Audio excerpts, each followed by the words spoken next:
vaqueiro, so vaqueiro, vivo entre la vaqueira, soy fillo de Joan Barreiro, nací en Meta de la Braña.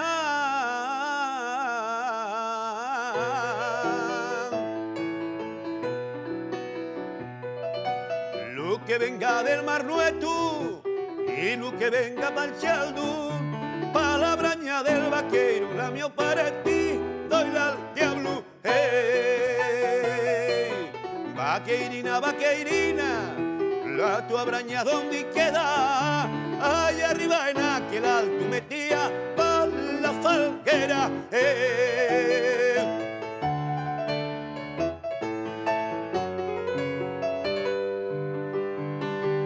So vaqueiro, vivo entre la vaqueira, soy fillo de Joan Barreiro, nací en Meta de la Braña.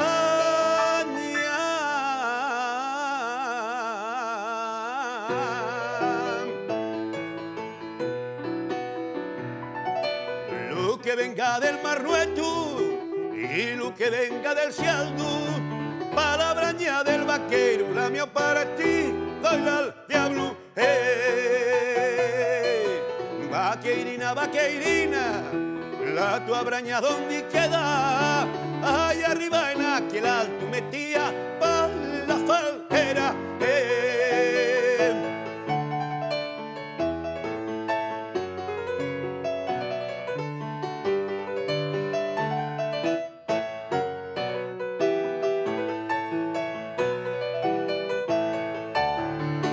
Allá arriba en aquel alto metía pa' la falguera.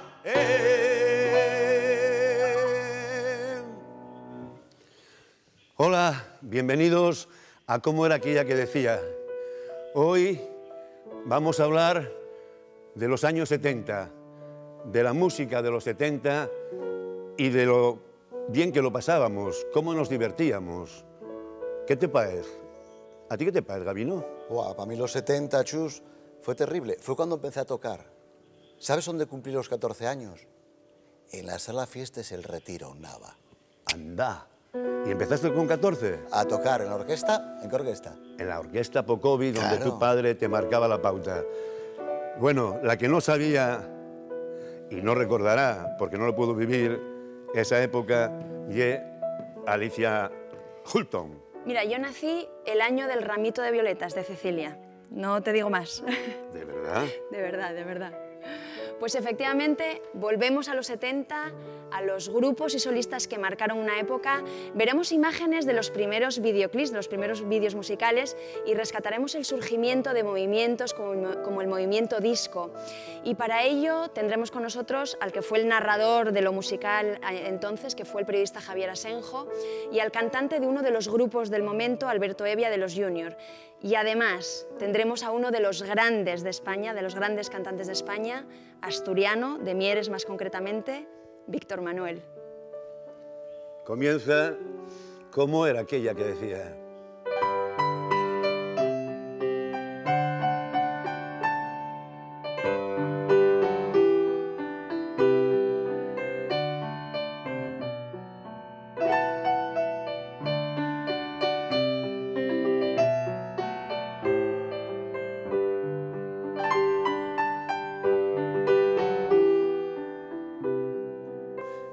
Hace muchos años, en la década de los 70, tuve la oportunidad de conocer a una persona entrañable que estaba vinculada a los medios de comunicación y que me dio mucha cancha.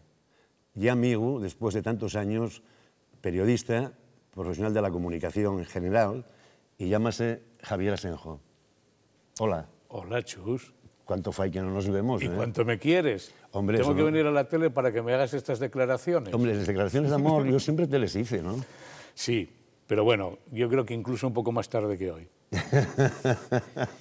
En el amplio recorrido de Javier Asenjo en la redacción y dirección, sobre todo de diferentes emisoras de radio y televisión locales, vamos a detenernos en los 70, que es el año en el que nos toca hablar hoy.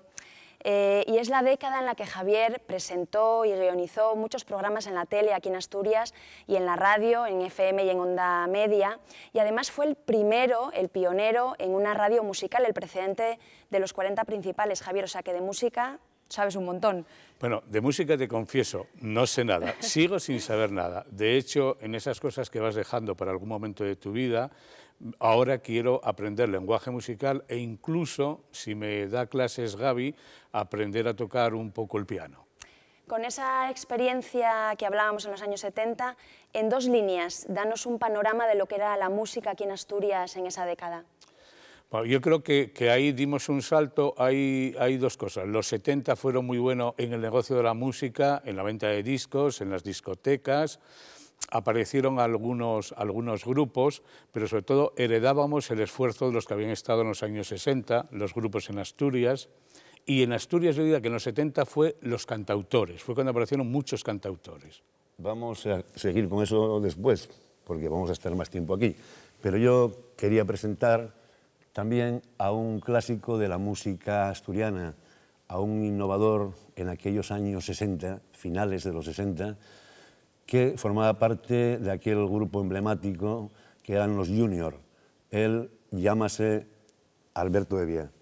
¿Qué tal? ¿Qué tal, y Chus? además, por cierto, nieto de Claverol. Claverol, que formaba parte de aquellos 4 ases, que era Cuchichi, Botón, Miranda y Claverol, que era tu abuelo. Exactamente, sí.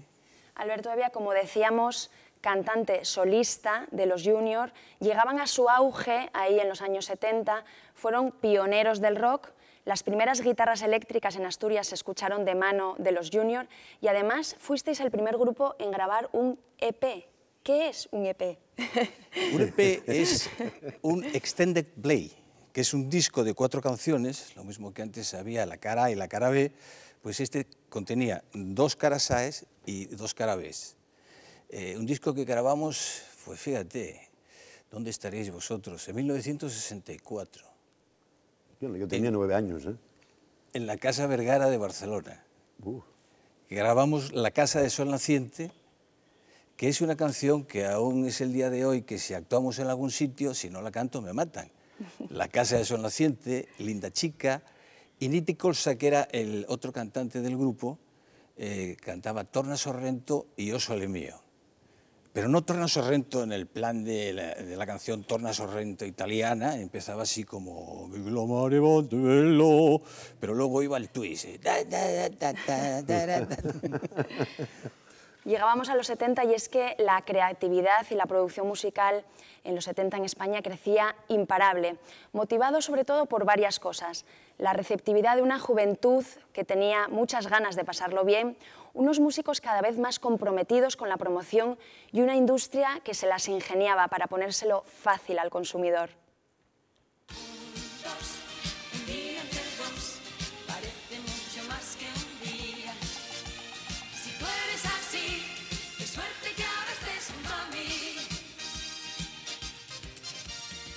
Paloma San Basilio, Janet, José Vélez, Peret.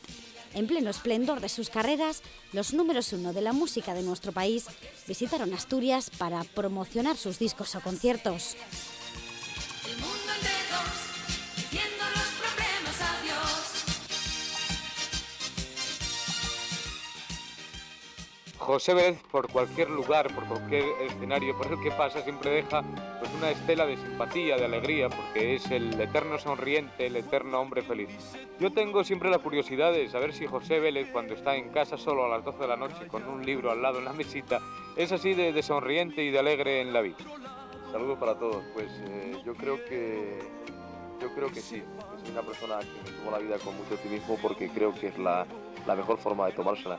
De todas formas, yo creo que como tengo los dientes muy grandes, la gente piensa que siempre me río, pero no creo que me ría demasiado. Cuando alguien dice tu nombre, me quedo pensando. Nos hemos amado tanto y ahora no hay nada. Un nombre propio destacaba sobre todos los demás, Camilo VI. Y no era para menos, entre 1970 y 1980 vendió la friolera de 70 millones de discos. Con el aura de estrellona que siempre le caracterizó, en 1978 accedió a pasear por el Fontán junto al periodista Javier Asenjo. ¿Cuántos meses trabajas al año? Trabajo unos 8 meses, por lo tanto son un montón de horas de lucha, de entrega, aquí y allá, en todas partes. La verdad no sé cuántos días ni cuántas actuaciones, pero en un año es un trabajo realmente agotador. Cuando haces una canción, ¿piensas en que se puede vender, en que las niñas de 15 años o 17 van a comprarla, o la haces porque te gusta? Las hago generalmente porque me gustan. O sea, nunca se puede programar una cosa como estas. O sea, y además que de repente el primer sorprendido siempre en los éxitos o en los fracasos es uno mismo. Cuando uno piensa que algo se va a vender, de repente es lo que menos se vende. Y al contrario, o sea, cuando uno piensa que esto es una cosa medio flojilla o muy facilona y tal, de repente es lo que de repente cala en el gusto del público y es lo que se vende. Todo será igual que una estrella sin luz, por eso canta la lluvia al mar y al sol. Los videoclips con los que los artistas promocionaban sus canciones se grababan con medios muy modestos. La tecnología no daba para mucho y el dinero para producirlos tampoco. Así que lo que se estilaba era 1. El plano secuencia grabado del tirón. Ven a brindar con vino griego de mi tierra natal. Y 2. Cantante luciendo tipo por un enclave más o menos conocido.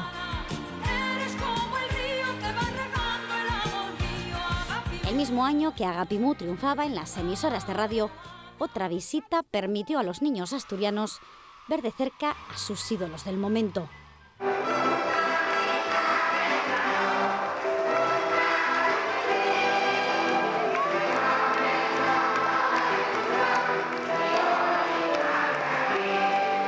¿Cómo están ustedes? Bien, bien.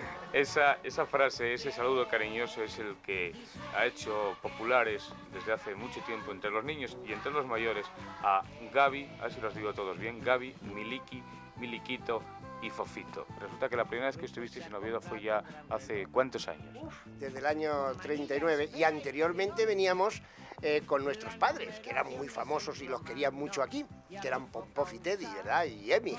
Y lo pasábamos bomba. Cada vez que veníamos aquí vivíamos en una casa particular, ¿verdad? Y nos preparaban unas fabadas de unas faves de esas que nos volvíamos locos, íbamos gorditos para Madrid.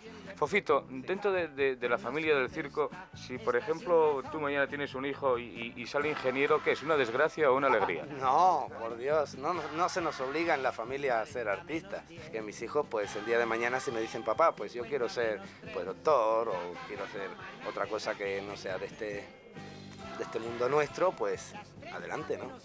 Miliquito, ¿cómo se aprende a hacer reír? ¿O sale riendo porque sí, como puedes comer o hacer cualquier otra actividad natural?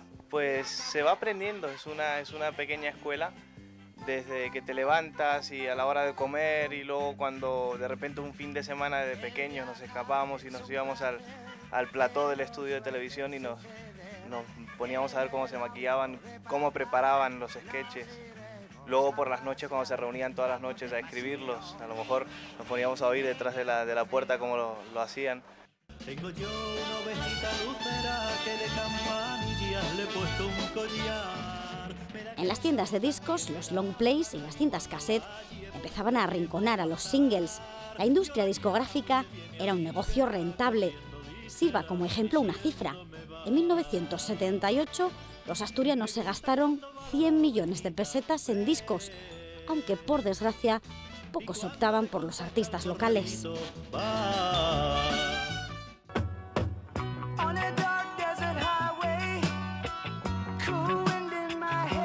La verdad es que se vende muy poco. ¿Qué tanto por ciento del total de venta? Para dar una idea todavía más clara. Sí, del total de la venta de discos suma un 7%. ¿Un 7%? Un 7%. Pero es muy poco eso, ¿verdad? Es poco, pero es la realidad. ¿Y quién compra ese poco tanto por ciento, de ese 7%? Bueno, es generalmente la gente que viene a adquirir este tipo de discos lo suelo hacer para hacer regalos, o bien para mandar fuera de España. Hay que constatar la poca venta que tienen los discos asturianos. Es posible que parte de esto se deba a la falta de productores discográficos y sobre todo a una búsqueda de nuevas fórmulas para potenciar la industria discográfica regional que no existe o nuestra música asturiana difundida por otras empresas discográficas fuera de la provincia. Eagles y Pink Floyd con sus discos venden en Asturias igual que, por ejemplo, en Alabama. En esto, la provincia está a un nivel mundial. Puede que la venta de los discos asturianos fuera al mismo ritmo que un Dos Caballos, pero a pesar y con todo, un dúo asturiano de nombre Nuberu ya era por aquel entonces una leyenda.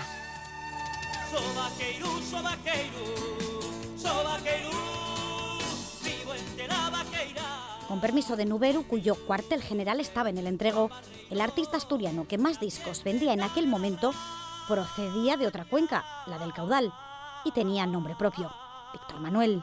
Dicen las lenguas que el cuélebre fue un travesti, pero repite a la gente, me hicieron así.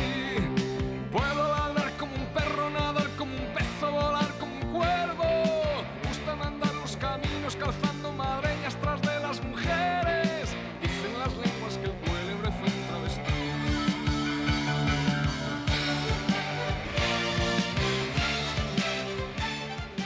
Bueno, realmente, después de ver las imágenes que vimos a una mujer cantar en el Campillín Agapimú. Qué suerte tuvo él, ¿no te parece? Me parece, sí, sí. Porque Agapimú, tengo entendido que en griego viene a decir algo así como amor mío.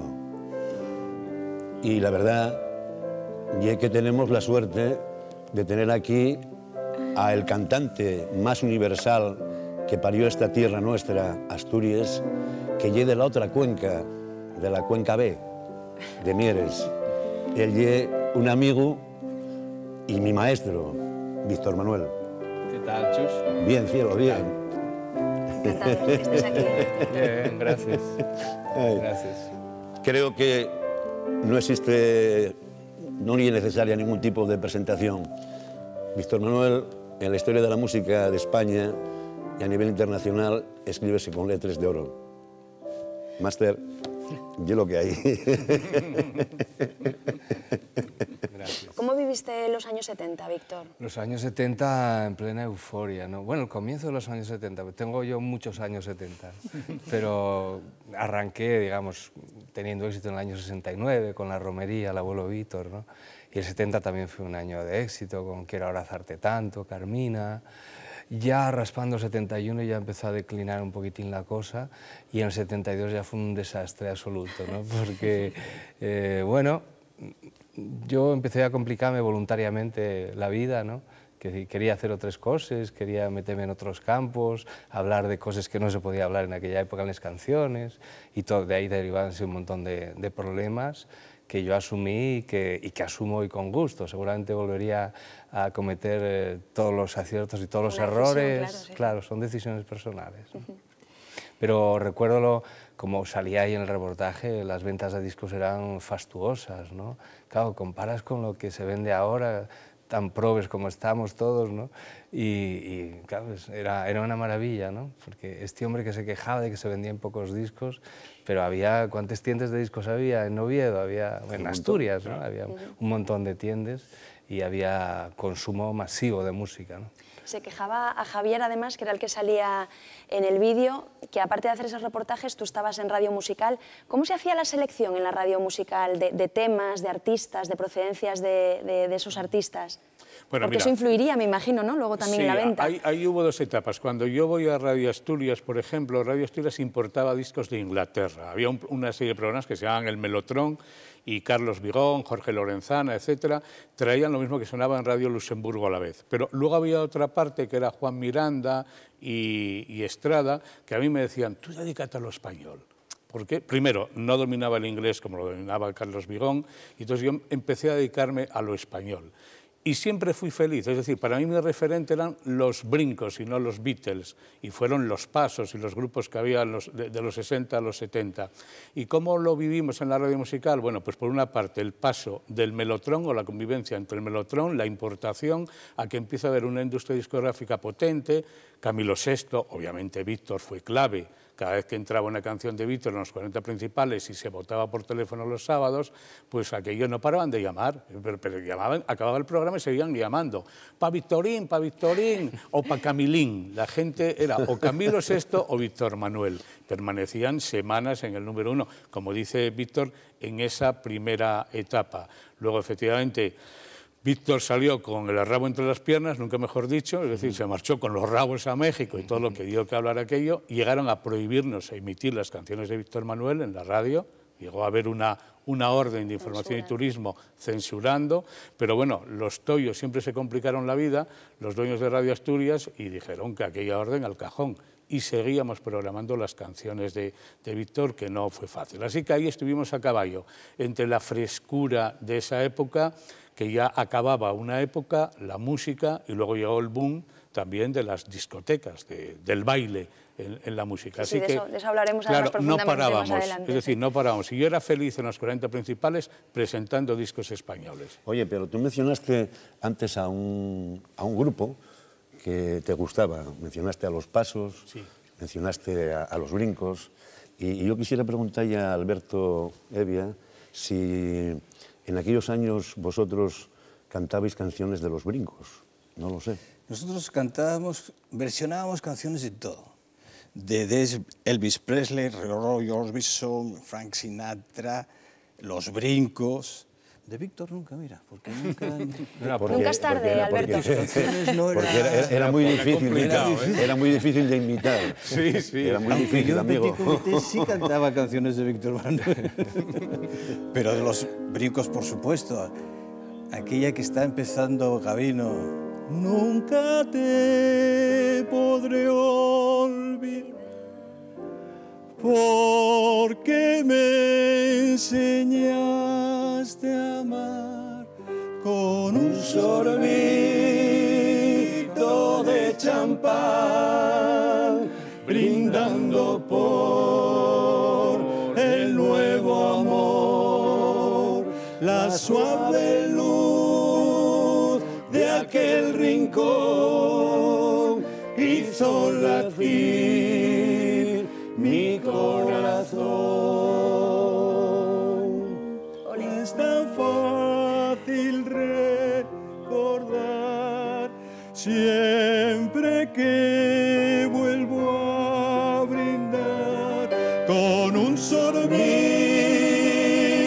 de champán, brindando por el nuevo amor, la suave luz de aquel rincón hizo latir mi corazón.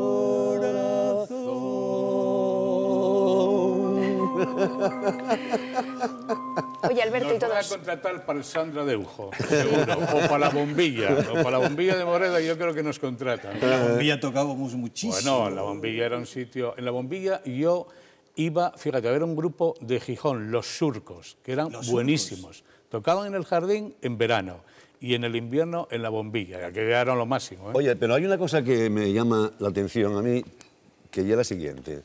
¿Por qué en aquellos años, y de una forma permanente, a la hora de hacer videoclips, salvo en el caso de Ana, que aparece en el Campillín, el resto, el José Vélez, el Jerónimo, Paloma San Basilio, el otro, el de la moto, todos iban a hacer videoclips a la playa de Salinas? ¿Qué tenía esa playa de Salinas? La gente. Bueno, eso que dice Víctor es verdad. No, había otra cuestión, la necesidad. Mira, por ejemplo, se grababa en Salinas, esos que aparecieron ahí, porque tenían que ir en avión luego, marchaban a Madrid. Y entonces la cámara, había un equipo o dos, y lo teníamos que compartir. Emilio Tamargo para deportes, no sé, Rafa Abello para informativos, etcétera. Miguel Rama o Faustino Álvarez, por cierto, que era el jefe, que fue el que nos dio muchas oportunidades y que siempre le tenemos presente a Faustino. Bueno, pues mira, Faustino me decía, oye, ¿tienes la cámara? Pero nada más que media hora. Claro, en media hora, ¿qué podías hacer? Maravillas no. Había veces que grabábamos una canción 3 veces, es decir, que hacíamos 3 tomas con la misma cámara para aparentar algo especial. Pero bueno, Samuel, que también me apoyaba en disponer algo más de la cámara, en ocasiones decía, tienes la cámara 20 minutos y nada más. Y cine, que había que medir la película, que costaba una pasta. Y entonces ahí grabamos a esos, bueno, a Paloma y demás, porque iban para el avión. Y aquí te cojo, aquí te mato. Algunos con los zapatos mojados. Bueno, incluso. por supuesto. Y Ana ya tenía más tiempo, porque Ana, fíjate, ahí estaba sin Víctor, que ya era novedad, porque había venido a hacer teatro. Yo recuerdo precisamente que estaba en el Campo Amor y que se hospedaba en el Hotel Jirafa. La engañé para grabar algo y dije, oye, grabamos en el Campín y luego grabamos desde Mi Libertad en el Palacio de los Deportes, que era una pasada. Estaba vacío y tal ahí. Con Ana me dieron algo más de minutos, claro. Yo creo que, perdona, no sé si estaréis de acuerdo, supongo que sí, la gran diferencia de la música de los años que se programa en los años 60-70 era la variedad, que de la radio musical podían coexistir en un mismo programa Pink Floyd, Los Brincos, Camilo VI, Serrat y Paco de Lucía. Ahora, de todos ellos ya solo queda Camilo VI, que sería el equivalente de Bisbal, ¿no? Entonces eso lo que produce es un empobrecimiento brutal de lo que la gente percibe musicalmente cuando está oyendo la radio, ¿no? Y cuando venían aquí a Asturias todos esos cantantes, ¿dónde cantaban? ¿Dónde se hacían los conciertos? Bueno, ahí hay, mira, por ejemplo, yo estaba siempre pendiente del Jardín y del Parque del Piles en Gijón, que era donde más venían los artistas, ¿eh? De hecho, yo recuerdo, bueno, y luego Víctor, no, la primera vez que yo vi a Víctor, fíjate, fue en el claustro de la catedral. Sí. Que hiciste un concierto, que estabas en la Mili. No, era el Museo Arqueológico. El Museo Arqueológico, es verdad, sí, el claustro del Museo Arqueológico. Porque son cosas inolvidables, ¿no? Yo llegué por San Mateo, contrataronme, cobré 14.000 pesetes, acuérdame perfectamente, y fui al día siguiente a cobrarles a un farmacéutico, que era el presidente de la SOF en ese momento, o el tesorero. Sí, me suena. Entonces fui a la farmacia y diómeles 14.000 pesetes. Ogendín o Ovejero era, sí. Cierto, sí, sí. Qué guapes. Oye, de todas formas, vosotros cuando habláis de sitios donde se hacían conciertos, ubicáis Oviedo, Gijón, casi os olvidáis de Avilés, pero de lo que más os olvidáis es de las cuenques mineres. Y en las cuenques mineres había un montón de sitios donde había conciertos en vivo. Sí. Y había un sitio que se llamaba la Meca del Baile, que se llamaba el Madison, que tú cantaste varias veces allí. En Barros yo canté. Y en Barros. Sí, bueno, Barros sí, era mítico. Somío de Barros se llamaba. Sí, Somío de Langreo, Somío de Barros. Sí. Y en Moreda, lo que decías antes, en la Bombilla. En Mieres, en la Yuana. En el parque. ¿Cómo se llamaba? ¿Era el parque o cómo se llamaba aquella discoteca que había en Mieres? O una sala de fiestas que estaba en la calle... En la calle del Vicio. ¿A lo del Capitol? Sí. Sí, ¿cómo se llama? Acabas de decir tú el nombre. ¿La pista? Yuana. No. No, la Yuana estaba un poco más... La pista, era la pista. Igual era la pista, sí.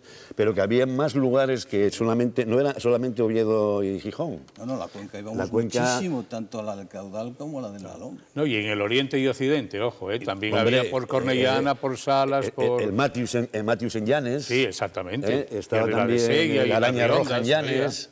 Había un montón, el Toipe en Aviondas. En Polasiero también. Había un montón. En La Pola, en Polasiero también. Lóriga. Gente muy habituada a esos ambientes fueron Miguelo y John Taboada, que fueron relaciones públicas y disc-jockey de uno de los locales más de moda en aquella época en Asturias, el Aristos. Ellos nos hablan de cómo era aquello y además muy vinculados a la noche. Vamos a escucharlos. Sí, fue la época más importante y desde ahí empezaron a hacer fusionar todo tipo de músicas que se hacen hoy, pero todo está copiado en una base del 70. Empezaba a entrar algo de música española, me acuerdo del Morir de Amor de Miguel Bosé, Iván con aquel aire, soy como el aire, ¿no? Pásame la goma de mascar. A las 3 en punto poníamos siempre Tocata y Fuga. Y empezaba la gente, meca, se acabó. El carnaval estaba prohibido por el gobierno y tenían que venir escondidos, disfrazados. Yo recuerdo a la salida a las 3 de la mañana en el 71, 72, la policía corriendo detrás del Papa. Salía un disc jockey allí, todo, se llamaba Nacho Dogan, que iba con la cara pintada de blanco, engominado y tal, y entonces era el disc-jockey de momento, hablaba, hermanos marchosos y tal, ¿no? En los 70 lo que había era, así muy a grosso modo, podemos decir que había 3 categorías, que eran los muy pijos, los pijos y los que no eran pijos. En vez de Cuba Libre, es como, eso lo pedía todo el mundo, otros pedían, no, yo quiero vodka con coñac, yo quiero Fanta con ginebra y... Yo recuerdo que nosotros pinchábamos pues un poco de todo, ¿no? Yo me acuerdo existía la música lenta, entonces lo agarrado que se llama, entonces el cambio de la música rápida a la lenta la hacíamos siempre con Steak de Jackson Browne. Nos gustaba meterlo, que en ese momento se estaba radiando por otro lado, porque trabajábamos mucho con lo que era la recién nacida Fórmula 40. Vodka con naranja. Yo no sé qué bebíais vosotros en aquella época. Coca-Cola con pipermint. Se llamaba destornillador. Destornillador, Sí, bueno, eso vodka con existe, yo creo todavía. Pero es que hay una frase por ahí que creo que dice Juan, que mezclaban vodka con coñac. Sí. Pero eso yo es Bueno, que pues parece que era un rápido, cóctel, ¿no? sí, mucho más Oye, más rápido para colocarte. Ahora, Aquella es que línea no funcionaba. Estaba nombrando a Aristos y yo quiero recordar aquí a un hombre de constructor de espacios míticos en Asturias, que fue Chus Quirós, ya fallecido, que era Aristos, Faust, el Baby, Semir, son discotecas imborrables, ¿no? Que además él era tenía magia a la hora de decorar esos locales, ¿no? Decoró muchísimos, ¿no? Hablan además del perfil, ¿no? De la gente, de los jóvenes que iban a Aristos y a ese tipo de locales. ¿Cómo recordáis vosotros a los chicos? Bueno, ¿cómo erais vosotros? Éramos fantásticos. Teníamos 17, 18 años, imagínate. Había mucha ganas de vivir. Exacto. Había mucha hambre de conocimiento. Sí, todo era nuevo. Era todo nuevo. Ahora estamos más de colmillo retorcido, todo el mundo, ¿no? Bueno, yo creo que, descubrir, ¿no? que con los años, yo creo que más que buscar diferentes horizontes, están castrándonos. Estamos ahora mismo en una dirección. De aquella creo que la gente era más valiente, tenía mucha gana de libertad, ya no solamente en el sentido político, sino en el sentido de decir, quiero ser yo. Era un tema de autoestima, ¿no? De mostrar a la sociedad quién era cada cual, ¿no? Quiero pasarlo bien, quiero divertirme. El pelo largo era un síntoma de rebeldía. Sí, es que el pelo largo ahora es normal, pero entonces era tarde. ¿Y había su variedad, su diferencia a lo mejor entre los jóvenes de Oviedo, de Gijón, de Mieres, de Vegadeo? No, yo creo que había mucha rotación. Mira, decía Víctor, yo por ejemplo iba en autostop a Moreda, La Bombilla, y previamente parábamos a veces en Mieres en el Conventín. Había unos guateques allí y parábamos. Y luego, en el tiempo que yo estuve en Aristos, que lo inauguré, se inauguró justo la víspera de Covadonga, que era el día de Covadonga, no era el día de Asturias en aquel momento, el 7 del 70. Y ahí sí, los fines de semana venía gente de distintos sitios. Por la semana eran solamente de Oviedo. Y luego está lo que decía Víctor, es que, ojo, Asturias era muy moderna, intensamente en los espacios para la música gracias a Chus Quirós, que bueno, se inspiró probablemente en Boccaccio, en Barcelona, etcétera, pero el Babies, Aristos, Faust eran lugares que no había en otros sitios. Es más, cuando ibas a Madrid había lugares bastante más pobretones, que había el Long Play o aquellos que había por allí, eran, vamos, una risa al lado de la personalidad que tenían Aristos y el Babies. Y había una diferencia notable también que nos estamos hablando, y es que nosotros no nos matábamos en coche, no nos quitaban el carné, aunque íbamos completamente borrachos porque no teníamos coche.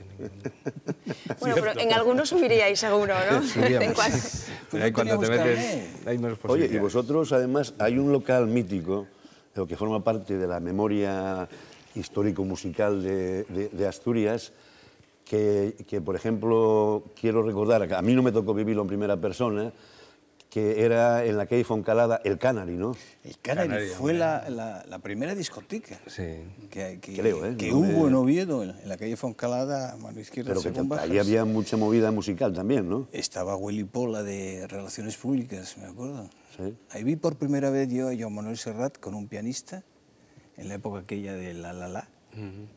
¿Qué la cantaba, en catalán o...? No, la cantaban en catalán, sí. Sí, la cantaban en catalán.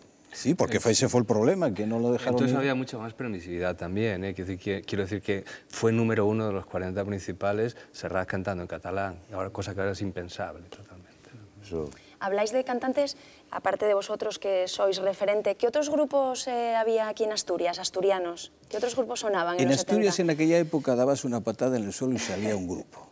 Había grupos por todos los lados. Orquestas a punta pala. Y antes decías lo del pelo largo y pelo corto. Había pues los que se dejaban el pelo largo y los que no se dejaban el pelo largo. Por ejemplo, nosotros los juniors siempre íbamos con el pelo perfecto, de smoking, y éramos así como un poco pijinos, ¿no? Pero era mentira. Los superpijos, ¿no? Que decía Miguel. Éramos los superpijos, pijos y normales. Éramos elegantes. Me acuerdo que antes nombraba a Javier a los Toyos. Carlos Toyos era el propietario de en la calle Caveda, un sitio que se llamaba el Ritmo Club.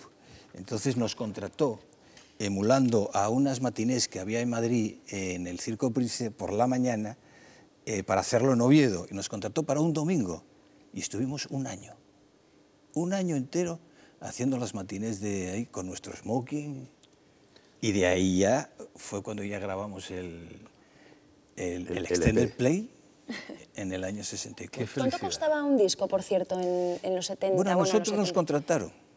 Nos contrataron, recuerdo que cobramos 3.250 pesetas cuando nos mandaron la factura o aquello, empezaron. Descontar viaje, descontar hotel, descontar comidas, descontar no sé qué, total a cobrar, ratio 4%, descontar. 3.250 pesetas. No, un disco, un single costaba 25 pesetas, más o menos, y un LP 125, 150 pesetas. Que vendimos 3.000 y pico. Tuvieron que hacer dos ediciones. Se vendieron muchos discos. La Casa del Sol Naciente estaba sonando en todos los lados. En Les Barraques, ¿os acordáis con Les Barraques? En los coches de choque. En los coches de choque, era típico, claro. Aquello era... Sí, sí. Yo recuerdo el verano del 68 por las ¿cómo se llaman? Las gramolas o no, jukebox, las máquinas que había en los billares. Y había unos en Viaducto Marquina en Oviedo, o sea, subiendo hacia San Pedro de los Arcos, y luego ya míticos los sótanos, que en el verano del 68 fue el del Head Journeys inolvidable de los Canarios, y todo el día sonando. Que provocó seguramente mucho baile, porque es que el quiebro de cadera de Tony Manero en la discoteca Odyssey 2001 creó una auténtica revolución en España y en Asturias, ayudada también por un programa de la tele llamado Aplauso y por los concursos intensos y masivos que se hacían en las discotecas aquí en Asturias, que luego fueron subiendo de tono, ya verán.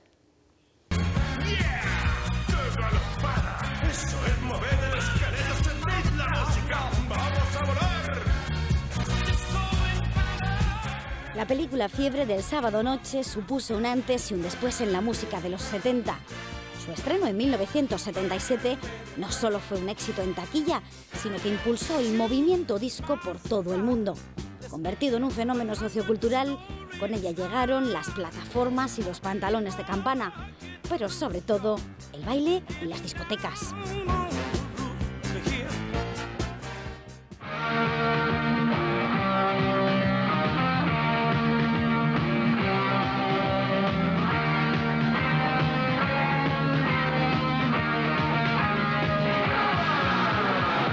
En España, los jóvenes mostraban sus habilidades en el programa Aplauso. Y las discotecas de Asturias, sumadas a la moda, convocaban también sus propios concursos.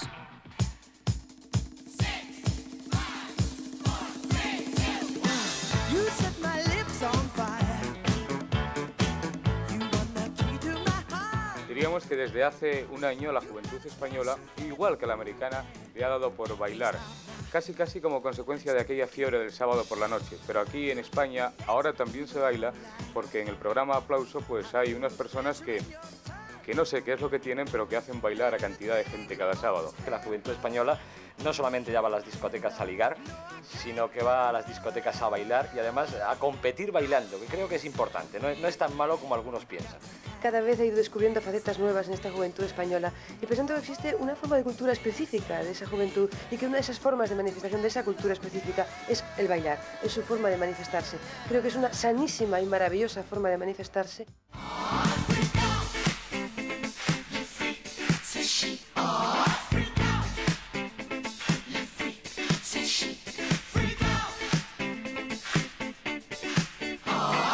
buscas en el baile? ¿El que la gente por la calle diga, ahí va Jaime, que es el mejor bailarín de España? Hombre, tanto como el mejor no, pero por lo menos algo que digan así de fama, sí. ¿Estás todo el día pensando en llegar a una pista, aquí a la pista y bailar? Sí, sobre todo eso sí.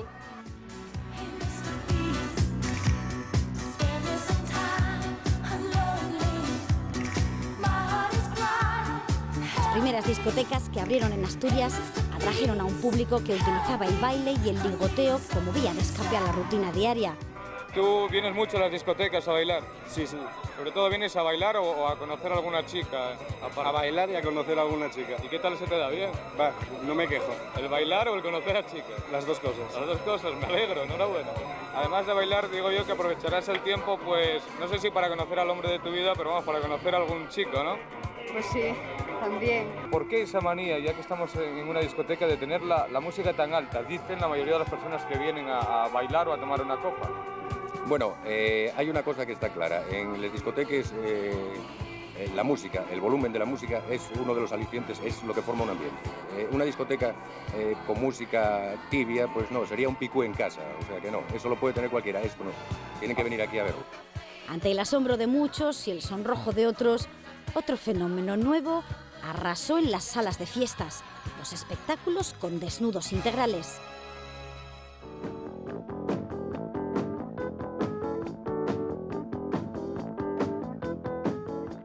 En los últimos meses, algunas salas de fiestas de Asturias están llenando sus escenarios de desnudos integrales.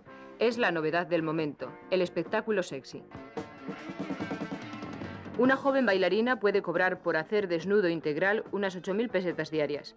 Pero cada día hay más competencia y las más cotizadas son las procedentes de países con una mayor tradición en este tipo de espectáculos. Vocación y, sobre todo, un riguroso trabajo diario para mantenerse en forma son imprescindibles para ser una estrella del desnudo. Al estar bailando yo me olvido si estoy desnuda, si estoy desvestida, si estoy vestida o si no.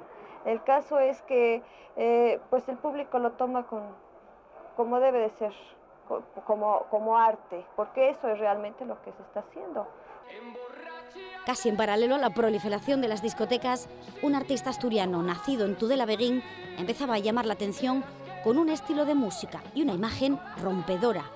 Nacía la leyenda Tino Casal. Emborráchate sin miedo al sufrir, verás que el dolor a tu corazón no consigue ir. Emborráchate. Tino, ¿qué tal te fueron las cosas por el Festival de Mallorca? ¿Cómo me fueron? Sí. Pues más bien mal. ¿Y eso?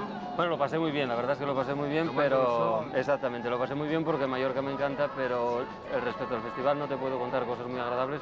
¿En el participar en festivales es la única forma de darse a conocer en España como cantante? No, o sea, sé que hay un sector de gente que puede hacerlo porque tiene o bien medios económicos o porque tiene detrás unas grandes espaldas que lo protegen y entonces puede hacer un lanzamiento y en cuestión de 15 días ser popular. De cualquier forma no es tampoco una cosa que yo ambiciono, prefiero ir poco a poco y sobre seguro, ¿no?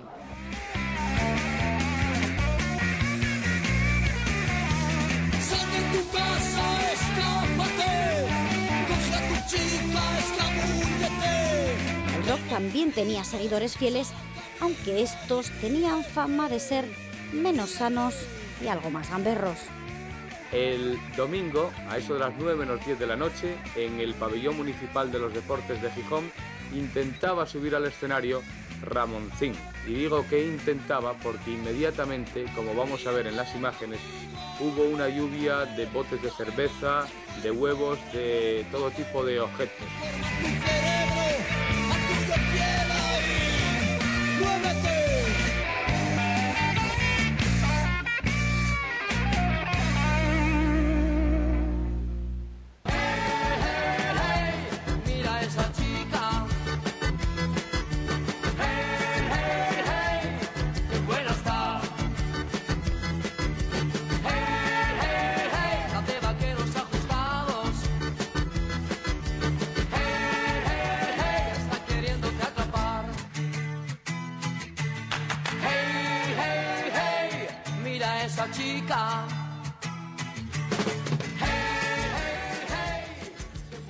había surgido esa nueva forma de manifestarse, que era el baile. ¿Y cómo bailaban, Javier? Tú que estabas metido en todos los saraos. A mí me encantaba. Primero, yo envidiaba a los que bailaban. Tú ligabas también, que lo sé yo, ahí, bueno, esos que iban a bailar me ligaban. No, yo ya estaba muy bien ligado, y en Luango, además. No, pero mira, sí es cierto una cosa. Muchos de los que hemos tenido vinculación con la música, en mi caso, por estar en la radio musical, yo confieso que soy un patoso bailando. Entonces, envidio cada vez que veo a alguien bailar bien. Y una de las chicas que salió ahí, Mariluz, era una maravilla como bailaba. Recuerdo que fue a Madrid, aplauso luego, porque ahí las estaban seleccionando, y te dejaba con la boca abierta. Así que yo soy un patoso que envidio el talento de quien se sabe mover sincronizado perfectamente. Y había muy buenos en Asturias, la verdad. Era increíble el movimiento que se creó. A mí me encantaba ver imágenes ahora de Tino Casal, porque hablar de Tino Casal, antes hay que hablar también de archiduques, de más gente que pasó por archiduques, incluso Pedro Bastarrica, Cholo Jubacho, de históricos de la música asturiana, que algunos de ellos, desgraciadamente, ya no están entre nosotros, pero que fueron totalmente innovadores, por lo menos en mi tiempo, cuando escuchaba Lamento de Gaitas. Lamento de Gaitas. Creo que se titulaba más o menos así. Sí, Lamento de Gaitas. Y luego el concepto, bueno, cómo cantaba Tino, eso ya era parte, pero por otra parte después el concepto estético que manejaba fue un innovador en su tiempo, ¿no? Sí, Tino cantaba muy bien, con 17 años ya cantaba muy bien, tenía una voz muy personal, y yo recuerdo perfectamente la primera vez que lo vi, porque no se me puede olvidar. Toda la música en Madrid se hacía en un radio muy pequeño, en la calle Salud, California, y encima había una pensión donde vivían todos los del momento, los Tamara, Luis Gardey, los archiduques, Tino Casal, y un día vi a Tino en la cafetería, y era un crío, tenía 17 años, iba completamente maquillado como una puerta, con les pestañas, con rímel y tal, y yo decía, hostia, ¿qué es esto? ¿No? Porque entonces, igual parece normal, ¿no? Pero entonces era una visión. Sí, chocóme mucho, ¿no? Y después, cuando claro, venía ya la boutique del primo, el primo, ¿sabes? Que tenía Casal, tenía una boutique cerca de la universidad, creo que se llama la calle Ramón y Cajal, y bueno, ¿Que luego tuvo gimnasio? Sí, exacto, Casal el mismo, y bueno, es presidente del coro Santiaguín. Sí, siempre lo conozco. Pues primo de Tino, y entonces le daba cierto corte cuando llegaba por allí Tino con la piel, con los diseños, llevaba una piel encima, y claro, llamaba la atención lo que dice Víctor. Y es más, yo reconozco que cuando fui a grabar con él una vez, por ejemplo, al Centro Asturiano, me cortaba un poco salir con Tino por ahí por la calle, porque claro, estaba maquillado a las 24 horas. Estuve con él en el Festival de Benidorm, que ganó todos los premios menos el primero. Yo creo que el primero ya era imposible que lo ganara, pero ganó todos los demás. Y claro, todos quedaban con la boca abierta. Recuerdo a la mujer de Miki, que trabajaba en una discográfica, la mujer de Miki, el cantante, el de los Tonys, Dulce, me decía, y es muy bueno este paisano tuyo, como decís vosotros, porque no le había visto nunca, y quedó sorprendida. No, por encima de todo era un cantante extraordinario. Total, pero fíjate, cantando Emborráchate, que era una canción pobre. De todas formas, hay una cuestión, y disculpa que te interrumpa, pero era subversivo, ¿no? Porque aquí se puede ocurrir hoy decir emborráchate a un guaje. No, era muy buscada, ¿no? Porque cantando delante de unos niños vas para la cárcel, ¿no? Era una por subversión, ¿no? Sí. Oye, otro personaje que además creo que es hermana de uno de los componentes de Archiduques es Ángela del Rey, Ángela Show, de Tito Rey. Reina indiscutible del baile en Asturias en los 70, una adelantada maestra de hacer de la provocación una forma de vida. Una locura, tú salías a cualquier discoteca que fueras en Oviedo o bueno, en Asturias, también era Mieres, también era Gijón, y había un ambiente, no sé, con unas ganas la gente de vivir. Quiero decirte que había demasiada movida aquí, pero entonces era una referencia. Llegabas a Madrid, asturianos, pero todo el mundo nos decía, madre, pero qué marcha tienen los asturianos. El tema de mi vida ahí fue bastante fuerte porque iba a todas las discotecas, montaba movidas. Bueno, tengo unas anécdotas que te puedo contar. Cuando mi hijo era pequeño y lo dejaba en la puerta de la discoteca, me lo cuidaba el portero para poder entrar yo. Tú mira lo que hay ahora. Imagínate en los 70 cómo iba yo. La Lady Gaga y se lo digo a Lady Gaga, tienes que aprender, cariño, porque lo bueno era en mi época. Cuando era Lady Gaga yo era Angela Shaw, entonces. Pero claro, el problema no era de muy por delante, era la crítica que llevaba, porque hacía de la polémica una profesión. Las chicas de los 70 aquí en Oviedo eran muy conservadoras, tenían mucho miedo al que dirán. Pero cuando cogían y desmadraban y salían para otros eventos, ya no hablo de un Barcelona o hablo de Madrid, la gente ya se llevaba sus atuendos, como yo los tenía metidos en una maleta para cambiarme, para mi papá. Pero es que luego se comportaban diferente, porque yo llegaba aquí a Oviedo y era la misma. No, era más número, pero ellas no, ellas aquí eran mucho más reposadas. O sea que en las discotecas montábamos movidas, subíamos encima de las barras, bueno, unos shows terribles. Yo tenía que decir que iba a casa de alguna amiga porque mi papá, claro, cuando venía, castigada. Los Archiduques, quería Tino cantarme una canción, y no hablo lo de la Reina de la Noche, que se fue más tarde. Entonces me llevan con ellos a trabajar a Coruña. Mi papá, que casi me mata, porque mi hermano, ¿cómo llevas a tu hermana que tiene solo 14 años o 16 por ahí, como mucho? Y me cantaba Tino, Angelitina, ay, Angelitina, y entraba yo por otra parte del escenario, papá. Lo mío era el baile. Nunca mejor tener la regenta detrás de mí, parecía que éramos las dos adelantadas a nuestra época. Yo, cariño, necesito una estatua como tú, así que a ver el alcalde qué dice. Alguien que tenga influencia, a ver si le podemos hacer una estatua. No, pero qué complicado, Víctor, decías tú antes lo de desmarcarte en aquella época, que era complicado para una chica de 18 años. Bueno, No, era gente muy rompedora. Esto que dice ella, de dejaba al neno a la puerta de la discoteca, ahora iría a la cárcel, ¿no? Políticamente estas cosas ahora ya no pasen, seguramente mejor que no pasen, ¿no? Pero Ángela, yo recuerdo en el 70, los 2 meses que estuve en Aristos pinchando música, cuando entraba Ángela, o sea, Ángela, en realidad los secades, que eran 2 de los propietarios, deberían de pagar a Ángela. Cuando salía Ángela a bailar, ya primero solo bailaba ella y luego se iban animando el resto, pero ella era un motor, una fuerza increíble. Es más, en esa época de los VGs que sacabais antes, de Fiebre del Sábado Noche, yo fui en el 78 a Nueva York por primera vez y fuimos a Estudio 54, a la mítica discoteca. Desde luego, no vi a nadie bailar mejor que Ángela allí. Y había gente que bailaba, ¿eh? Morenos y morenas, claro, bailaban lo de Fiebre del Sábado Noche, que era todo así muy uniformado, ¿no? Pero Ángela era una fuerza de la naturaleza, nunca había nadie bailar. Sí, claro, pero de aquella era Ángela sin más, la de Grau. O sea, y yo pregunto, oye, ¿dónde salió esta moza? No, Ángela es de Grau. Y ahí llegaba, bailaba, y todos con la boca abierta, y yo pinchando ahí música, tenías que pegar a las luces fuertemente, al piano de luces, y Ángela era un show permanente, claro. Oye, ¿recordáis que además de esas fórmulas tan anglosajones, en las discotecas antes también bailábamos canciones españoles? Sí, bueno, lo del agarrao es que era muy importante. Tú, si ibas a una discoteca y era solamente música disco, esa discoteca tenía cierto éxito en cierto segmento de la sociedad y con ciertas tendencias sexuales. Pero a la gente que éramos de aquí de otra manera, si no había un poco de música lenta...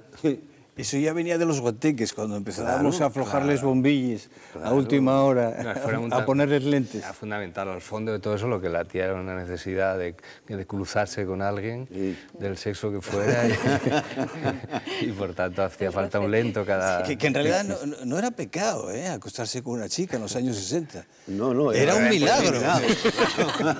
Era un milagro. Oye, pero aquella de... yo no sé, pero Gabino, ¿tú acuerdas de Tony Ronald o algo de eso? Hombre, que claro, cantaba, muchos éxitos Tony Ronald. Sí.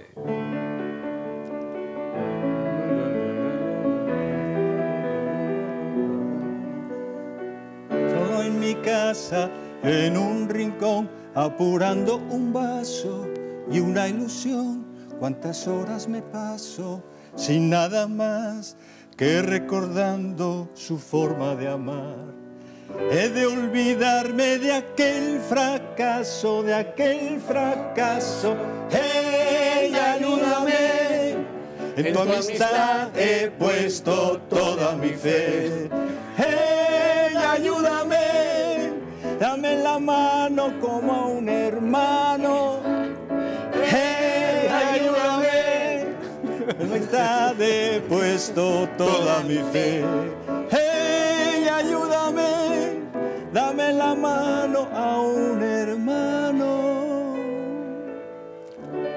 No la teníamos en el repertorio este. No. Dame la mano. Había una leyenda, cuando siempre que cantaba Tony Ronald, decían, tenía una bailarina muy potente en la esquina del escenario. Tenía gogó, ¿se acuerda? Era el primero que tenía gogó. Y una de ellas era sordomuda. Sí. Entonces bailaba por la vibración que producía el bajo y bailaba, era una moto la tía. Pero no llegó a ser la mujer de él. Era su mujer, sí. Claro, claro, sí. Bueno, Tony Ronald fue número 1 de los 40 principales. Había canciones que terminabas odiando.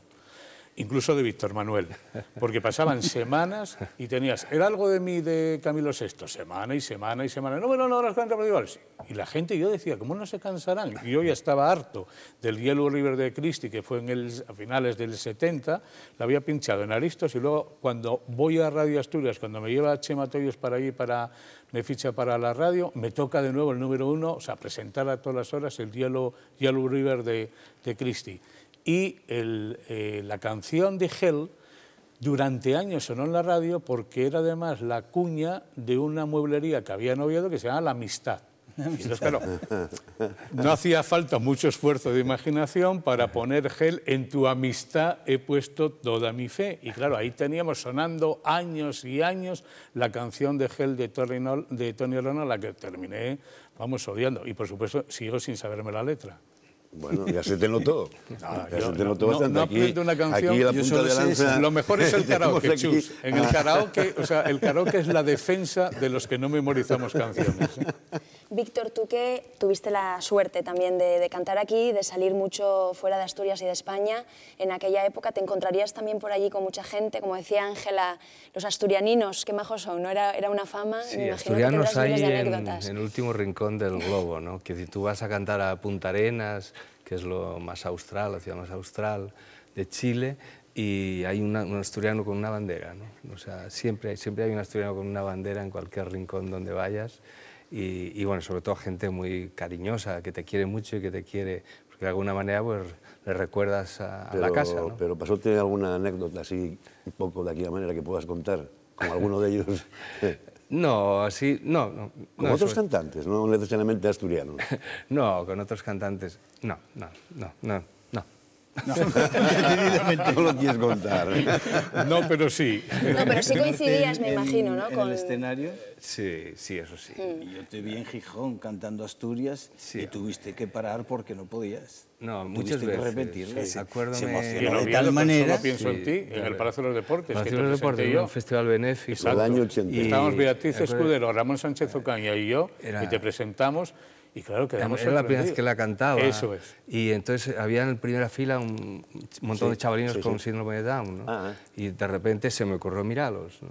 Y adiós. Yo la guitarra. ¿Estabas ahí? Yo estaba ahí, sí. Solo pienso en ti. Aquello fue en el año 1980. Sí. Fue cuando se hizo el segundo disco de Nuberu y con los músicos, con Mariano Díaz, con Antonio García de Diego, con toda la peña que estaba, pues allí yo estuve contigo en aquel festival. Que a partir de aquel día, no te lo explico, ya te lo explicaré más tarde, lo que me pasó con Solo pienso en ti. En los 70 además hablábamos que surgieron muchos géneros, hablábamos del movimiento disco, también del punk, y veíamos unas imágenes de Ramoncín, de un concierto que vino a hacer aquí que no fue precisamente muy bien aceptado. ¿Qué fue lo que ocurrió? Bueno, es que, a ver, Ramoncín cuando aparece en la movida punk y de repente, bueno, pues la movida punk era violencia también en el escenario. No hay futuro, ¿no?, que decían. Exacto. Bueno, y entonces Ramoncín aparece con el grupo WC, o sea, Váter, diríamos, aparece en Gijón en el Pabellón de los Deportes. Bueno, nos libramos el cámara, que recuerdo que uno se llamaba Eugenio, eran canarios, eran dos que venían aquí a hacer sustituciones. Oye, no nos abrieron la cabeza de milagro, ¿eh? A mí me pasó un bote al lado y le pegó a Eugenio y de hecho decidíamos marchar ya de allí. Habíamos grabado una entrevista primero encima de Villa con Ramoncín y bueno, Ramoncín quedó asombrado. Porque, bueno, en Madrid le habían tirado huevos, pero lo de Gijón fue, tiraban a dar, o sea, no era un show, era a ver si lo matamos. La verdad es que menos mal que aquel pum duró poco, o aquel concierto, porque Ramoncín, que luego hizo una canción mágica como Un susurro y demás, casi lo matan. Es decir, estaba temblando, fue una salvajada. Era muy provocador al comienzo. No sé si hay alguna, no sé si un poco una leyenda urbana, pero a mí quiero recordar, o que alguien me contó, que él cuando venía en el autobús a veces venía con el culo fuera, tirando huevos y montando historias en las ventanillas, y a madre que me parió, no lo sé muy bien. No sé, pero vamos, pero él era show, es decir, él era un show que hacía encima del escenario. Es como si vas a ver una película y están asesinando a la gente y tú te pones a asesinar a los que están al lado, es decir, no, aquello era ficción. No, vivía al límite, esos primeros años iba siempre al límite, y claro, él tiraba cosas y le tiraban a dar. ¿A quién tiraron alguna vez algo? A mí tiraronme, sí, tiraronme... Prendas íntimas. También, no, pero alguna hortaliza también. ¿Sí? Sí, me acuerdo una vez, salimos Ana y yo, tuvimos que salir tirados en el fondo de una furgoneta, en un pueblo de Zaragoza que se llama Casetas, y eran graciosos de por sí, ¿no? Porque el día anterior había metido un palo en la dirección de la furgoneta de Mocedades y cuando arrancó pegóse contra una pared. O sea que los del pueblo eran graciosos, ¿no? Entonces estábamos cantando y uno tiró una cebolla al tío que tocaba el saxo, ¿no? Entonces yo paré y digo, a ver quién es el hijo de puta que tiró esta cebolla, ¿no? ¡Ay, llamo hijo de puta a todos los del pueblo! Y, bueno, a partir de ahí ya nos tuvimos que encerrar en el camerino, suspender la actuación y salimos... Sacónos un policía municipal tumbados en el suelo de una DKV, sacónos del pueblo. Porque que tiene cebollas en el entrego, válame, ¿no? Pero lo que te tiene cebollas a ti en Aragón... Aquí en Salas, en la época de la transición, cantamos el Mercado del Ganado y tirábamos unos moñiques de cucho por encima de la que hay en el escenario cuando estabas cantando. Canta, mañico, que te tiro un piedro. Ay, hombre. A mí sí me tiraron algo, pues no. Una vez en Oreñas, cantando una canción en inglés, I Can't Stop Loving You, oí una voz al fondo que decía, canta una con olor a cucho, hombre. Me hundió porque yo estaba además... Algo más de la tierra. En éxtasis. Estaba Gabino tocando los teclados a la sazón. Sí, ¿y qué tocabas de aquella con este?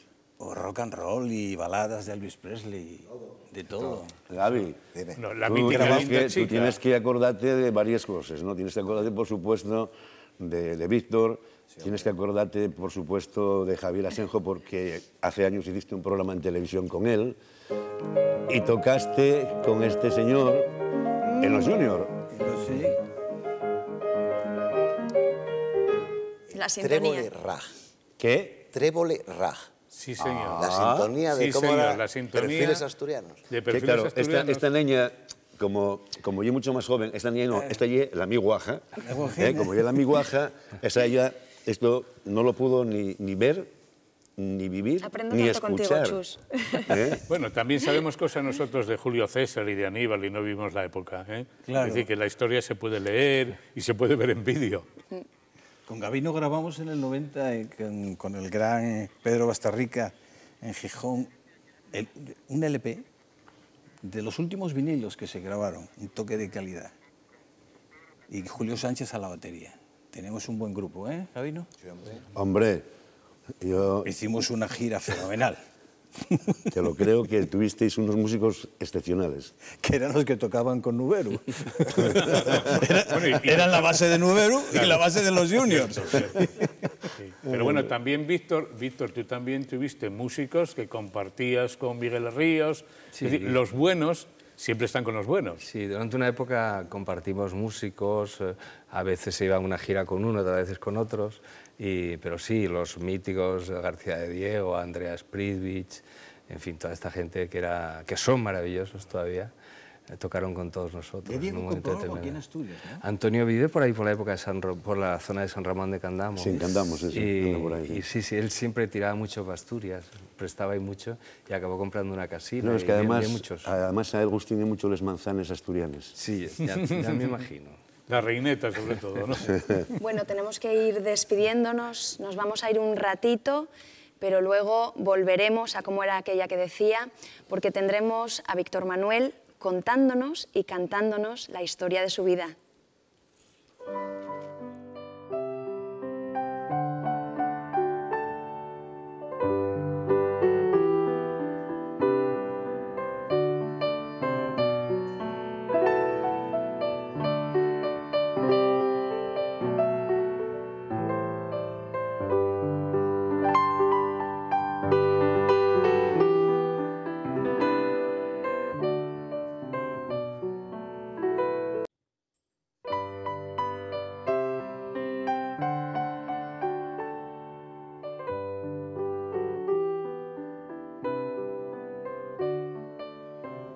Pues volvemos a Cómo era aquella que decía, con una entrevista en la que haremos un repaso a las historias y la banda sonora de la vida de Víctor Manuel.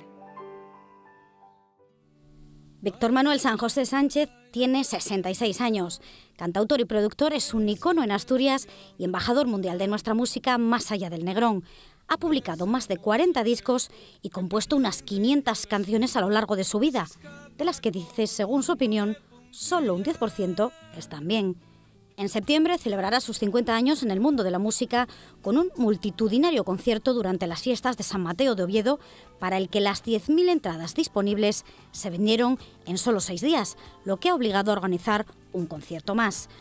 Y es que a lo largo de su trayectoria ha cantado y escrito junto y para los mejores músicos de nuestro país. Su último disco, Vivir para cantarlo, se publicó hace 2 años. A pesar de los malos tiempos para el mercado discográfico, dice, nunca ha dejado de escribir canciones. Con Ana Belén, su mujer, ha protagonizado varias películas, grabado discos y realizado giras multitudinarias. La conoció en 1971 mientras realizaba una gira por Galicia junto a Julio Iglesias. De aquel momento, dice recordar, fue un flechazo. Con el noviazgo llegaron las portadas de las revistas de la época y enseguida la boda en Gibraltar y por lo civil. En los 70 la mayoría de sus canciones no pasaron la censura. Durante un tiempo estuvo vetado en la televisión pública por sus ideas políticas vinculadas al Partido Comunista. Tras representar en México la obra teatral Rabos, el régimen franquista le acusó de ultrajar la bandera española, lo que le obligó a permanecer en el exilio durante 6 meses. Sin embargo, los primeros grandes éxitos de Víctor Manuel le llegaron en 1967 gracias a su faceta como compositor. Ya hacía unos años que se dedicaba a participar en diferentes festivales, algunos de los cuales consiguió ganar. El dinero que ganó en varios de ellos le permitió aislarse para dedicarse por entero a la composición. Víctor Manuel se trasladó a vivir a Madrid en 1964, cuando tenía 16 años. Su objetivo, estudiar piano y canto. Y es que desde muy pequeño, aquel guaje de Mieres, hijo de ferroviario, ya demostró su vocación por la música. A los 12 años escribió, ayudado de su primera guitarra, su primera canción. Fan absoluto de Joselito, confiesa que veía hasta 8 veces sus películas y compraba jerseys de rayas para vestirse como él. A Marisol, su otro ídolo de la niñez, dice haberle escrito hasta 500 cartas contándole lo mucho que la admiraba. Tenía dotes de jugador de fútbol, pero a pesar de ser seleccionado para jugar en el equipo juvenil del Caudal, decidió decantarse por la música. Sabia decisión a tenor de los resultados. La música asturiana se habría perdido algunas de las canciones más emblemáticas de nuestro patrimonio musical.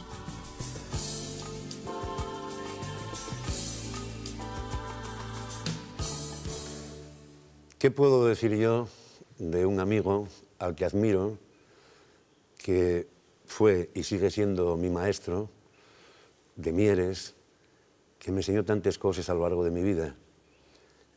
Víctor, para mí es un placer tan grande tenerte aquí conmigo, porque ya desde Guajín siempre te admiré y después tuve la enorme suerte de poder compartir contigo escenarios, vida, complicidad y amistad. Gracias por estar conmigo compartiendo este espacio de Cómo era aquella que decía. Gracias, Chus. ¿Cómo yo lo tuyo? ¿Cómo yo lo tuyo eso de mío, que...? Pues supongo que como lo tuyo.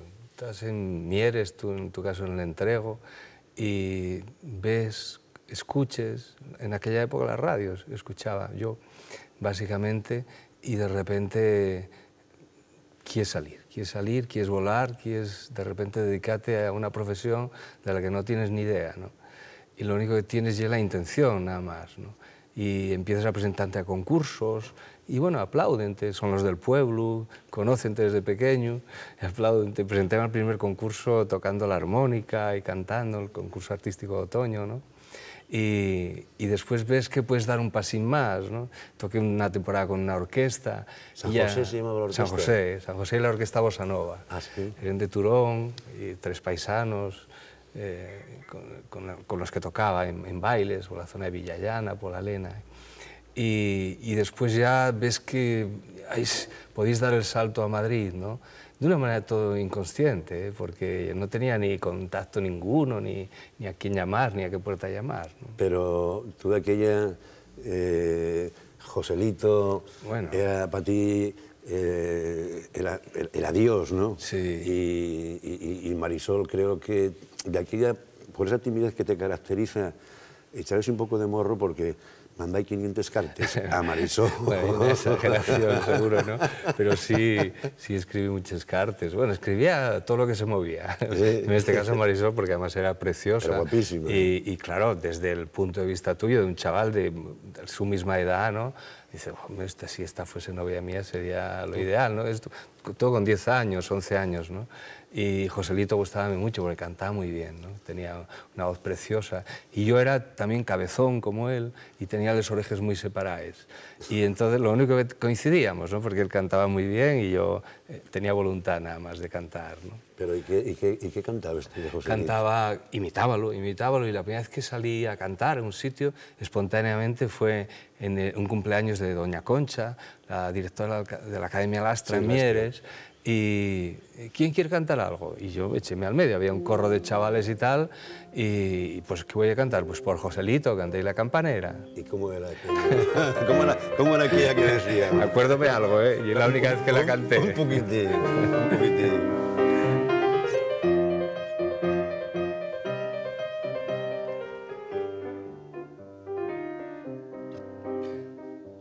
¿Por qué has pintado tus ojeras la flor del lirio real?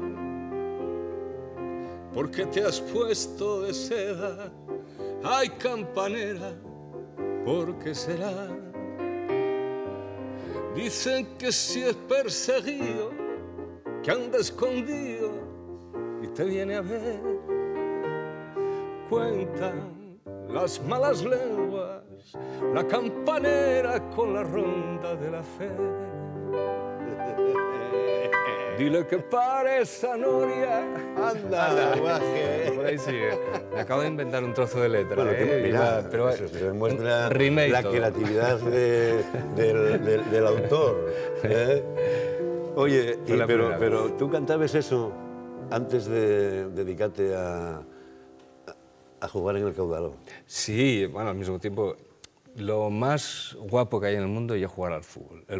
El fútbol visto por televisión y un rollo, visto en el campo medio rollo, pero jugar, para mí lo más parecido a la felicidad y un prado verde y una pelota, ¿no?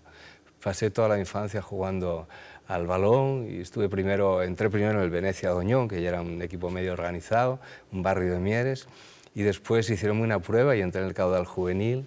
Hízome la prueba, no me olvidaré nunca, Goyín, que era un futbolista del Oviedo, un extremo mítico al que yo ya no vi jugar, ¿no? Pero gustó mucho cómo jugué en la prueba, ¿no? Decía, y es como Zoco. Decía, ¿Centrocampista? Como el centrocampista, con mucho pulmón, ¿no? No paraba de correr todo el tiempo. Pero había uno que corría más que tú. Corría, sí, porque ya en el juvenil coincidí con Tati, con Valdés, ¿no? Y era increíble, ¿no? Yo ahí ya me di cuenta de que había algo que en mí era defectuoso, ¿no? Porque Tati jugaba un partido por la mañana y otro por la tarde. Y nosotros jugábamos uno y estábamos derrengados ya para 3 días, ¿no? Y claro, pues ahí estaba la diferencia entre un tío genial como era Tati y un voluntarioso que era yo. Ya, pero bueno, a pesar de todo eso, tuviste una experiencia preciosa dentro del fútbol y sigue, yo sé y me consta que en Madrid sigues jugando al fútbol. Sí, sí. Bueno, ya hace tiempo que no juego, ¿no? Porque ahora ya a esta edad, cuando se te rompe una cosa, ya no pega, ¿no? Entonces, date miedo. Yo iba a jugar un poco a lo salvaje, a la casa campo, los domingos y los sábados por la mañana. A las 8 de la mañana empiezan partidos, en invierno casi de noche, donde se juegan 20 contra 20, ¿no? Un campo muy grande.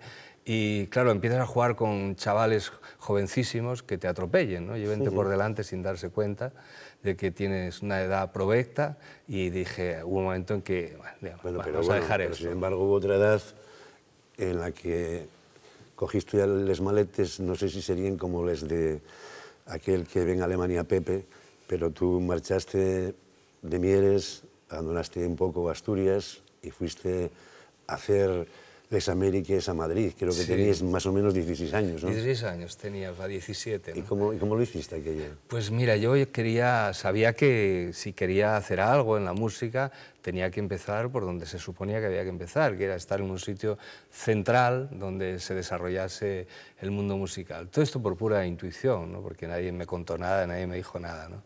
y marché para casa de una tía abuela en Madrid, la tía Teresa, y allí me instalé en el barrio de Chamberí, en la calle Santa Feliciana, y empecé a meterme por todas las emisoras. Bueno, empecé a estudiar piano y canto también, y a meterme por las emisoras, las editoriales, a ensayar, en las radios. Era un mundo muy simple, ¿no? Porque tú ibas a una editorial de música, ensayabas, por ejemplo, una canción, La Hora, y a continuación ibas a una emisora de radio donde estabas apuntado, ibas y la cantabas, que era una experiencia directa y había público y te aplaudía, ¿no?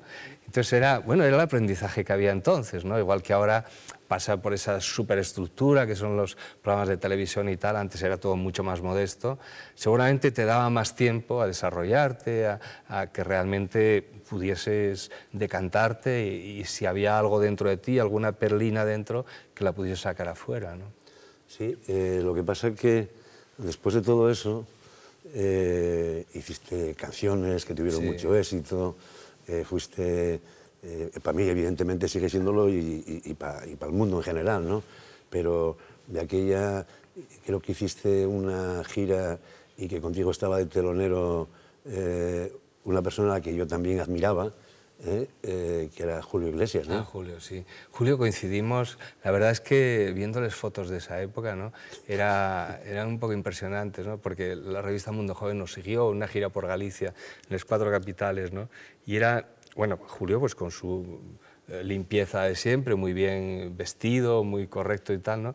Con un tío al lado que parece que le iba a atracar, ¿no? Que era yo, ¿no? Que era, pues, con los pelonos muy largos y con camisas militares y tal, ¿no? Y la verdad es que nos llevamos muy bien, Julio es una excelente persona, y hicimos 4 actuaciones en Galicia, y hay una leyenda urbana que es mentira, ¿no? Que está por ahí en internet, que dice que él era telonero mío, y es mentira, ¿no? Que el único día, siempre nos turnábamos, menos el último día que me dijo que si le podía dejar a él cerrar el espectáculo en Coruña, que quería estrenar una canción dedicada a su padre, que era Un canto a Galicia, ¿no? Y bueno, tengo muy buen recuerdo de aquella gira con Julio, ¿no? ¿Él era mayor que tú? Sí, tiene como 4 años más que yo, 4 o 5 años. Por eso yo lo descubrí primero que a ti. Claro, en el Festival de Benidorm, y con una canción estupenda que era La vida sigue igual. Sí, sí, lo que pasa es que la vida ya no llega igual. Y parecida. Yo imitaba a ti, imitaba a Julio Iglesias. No sé cómo me saldrá ahora mismo, ¿eh? A ver, prueba. Si quieres, ayúdesme. Unos que nacen, otros morirán. Unos que ríen, otros llorarán. Aguas sin cauces, ríos sin mar, penas y glorias, guerras y paz. Siempre hay por quien vivir, por quien luchar. Siempre hay por quien sufrir y a quien amar.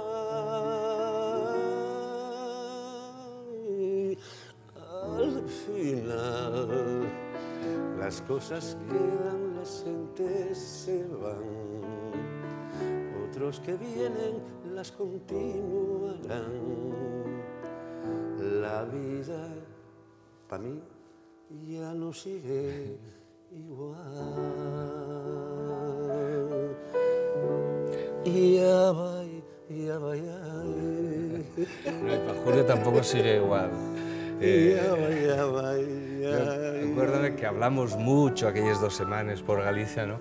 Y hablamos mucho de todo, de la vida, de las familias, de todo, ¿no? Yo todavía no tenía familia formada, pero él ya estaba casado con Isabel, ¿no? Y me decía una cosa que me fascinaba, ¿no? Dice, yo cuando tenga 50 millones de pesetes me retiro. Entonces yo le decía, Juli, ¿por qué te retires con 50 millones? ¿Por qué te conformes con tanto o con tan poco? ¿No? Y dice, no, con 50 millones ya lo dejo.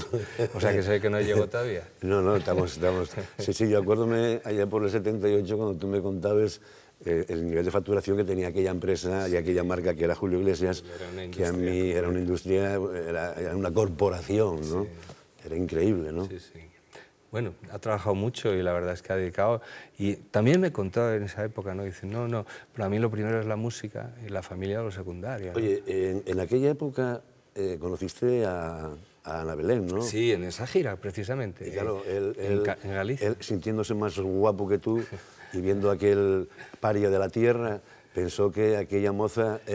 No se sentía más guapo que yo, sentíamos diferentes los dos, el uno al otro, ¿no?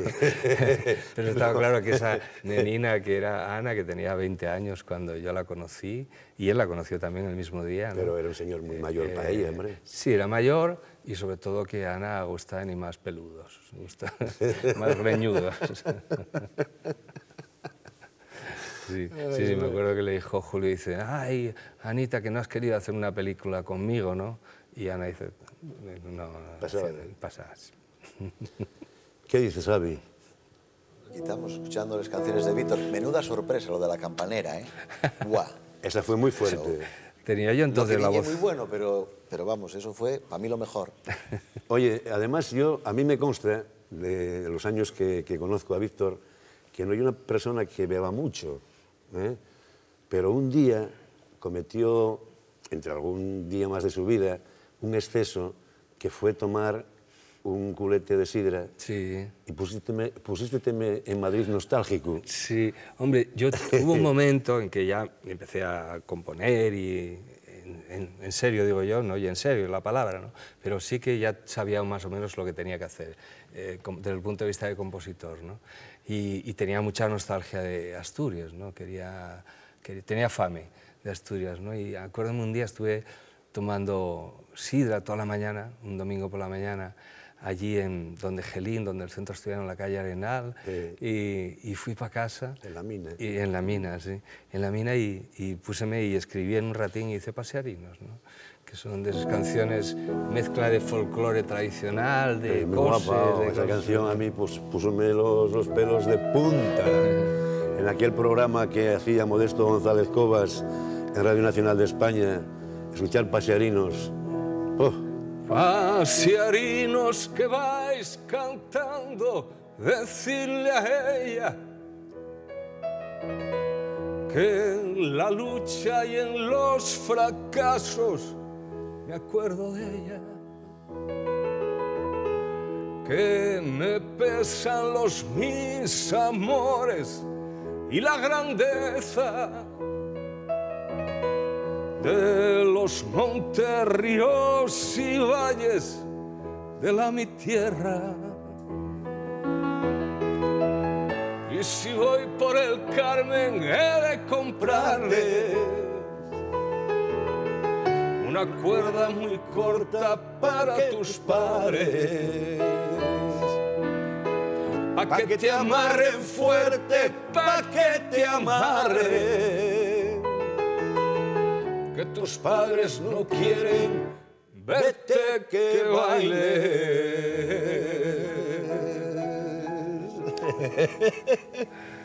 Ay, qué años. Qué años aquellos, ¿eh? Qué años, sí, estoy hablando del año 68. Estaba yo haciendo la mili. Y fue cuando escribí, pues, de un golpe, de una tacada, La Romería, Pasearinos, El Abuelo Víctor, La Planta 14, El Cura de Aldea. Canciones que si les piensas objetivamente, si les compones en 5 años, en 6 años, es mucho mejor que en un mes. Pero aquella época fue una época en la que yo, sinceramente hablando, yo descubrí a un innovador. Yo veíame reflejado en ti, ¿no? Tú naciste el 7 del 47 y yo el 26 de mayo del 55. Sí. Pero cuando escuché Pasearinos y El Abuelo Víctor, acordábame de mi abuelo, que también fue minero, de los dos, que fueron mineros los dos. Sí, sí. Yo a mi abuelo quíselo mucho. Era un paisano muy serio, muy recto. Leía, aunque casi no fue a la escuela de crío, ¿no? Pero era de comerlo a besos, ¿no? Y en Madrid acordábame mucho de él y de sobre todo el carácter de él, ¿no? Tan introvertido, ¿no? El abuelo murióse sin contarme si había escuchado la canción o no, ¿no? Así de reservado era, ¿no? Pero un día así, andando por casa, dice, oye, ¿tú por qué tienes que andar contando por ahí que la abuela me esconde el tabaco a mí? Entonces yo la había escuchado, mucho. Falla un guiño. sentado en el quicio de la puerta. El pitillo apagado entre los labios, con la boina calada y en la mano una vara nerviosa de avellano que recuerda su frente limpia y clara. Quizá la primavera deshojada, el olor de la pólvora mojada o el sabor del carbón mientras picaba. El abuelo fue picador allá en la mina y arrancando negro carbón quemó su vida. Ponesme escarpinos en los... Ay, mamina, qué historias aquellas. Esta fue la primera canción en la que me di cuenta que las canciones podían transmitir sentimientos. Yo esa cosa no la desconocía. Podía escuchar una canción de otro y a mí podía ponérseme la carne gallina, ¿no? Pero esto pasóme a mí y no me había pasado antes con ninguna otra canción, ¿no? Cantéisla a un amigo mío en casa y puso a llorar, ¿no? Y yo esta canción pensaba que era mía, para tenerla, porque estas canciones no se grababan entonces, era una canción muy atípica, ¿no? Y a quién iba a interesar, y una canción que hablaba de un paisano que trabajaba en la mina y tenía una mujer que escondía el tabaco, no podía interesar a nadie, ¿no? Y cuando lo escuchó este paisano y se puso a llorar, y ¿qué te pasó? Y dice, no, que me acuerdo de mi abuelo. Claro, no. Y llorábamos todos con el abuelo, con tu abuelo Víctor. Sí, sí. Yo hay una cosa que te quiero confesar, creo que la sabes, pero bueno, que por lo menos la gente que nos escuche y que nos vea, yo tengo que confesarte una cosa. Me siento una persona súper afortunada porque un día, allá por el año 78, principios del 78, estando en tu casa, escuché junto con Manolo una canción que fue rompedora, que rompió corazones, que hizo llorar también a mucha gente, que emocionó a muchísima gente.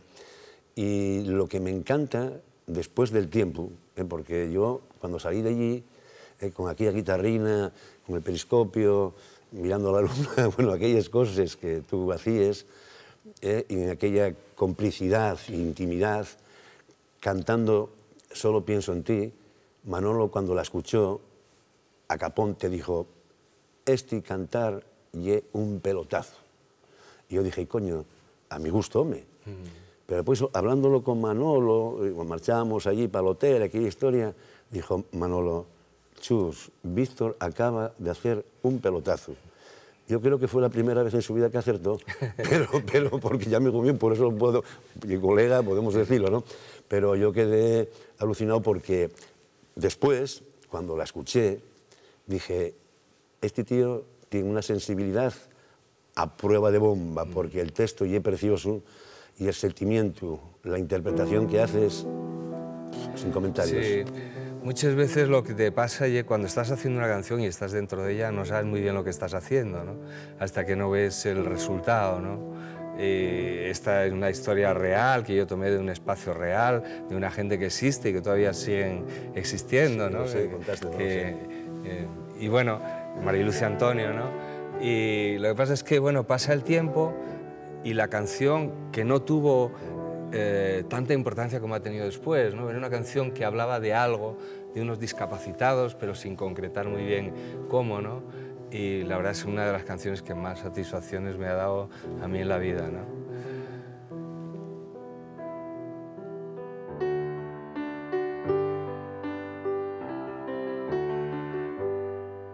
Ella fue a nacer en una fría sala de hospital. Cuando vio la luz, su frente se quebró como cristal. Porque entre los dedos a su padre como un pez se le escurrió.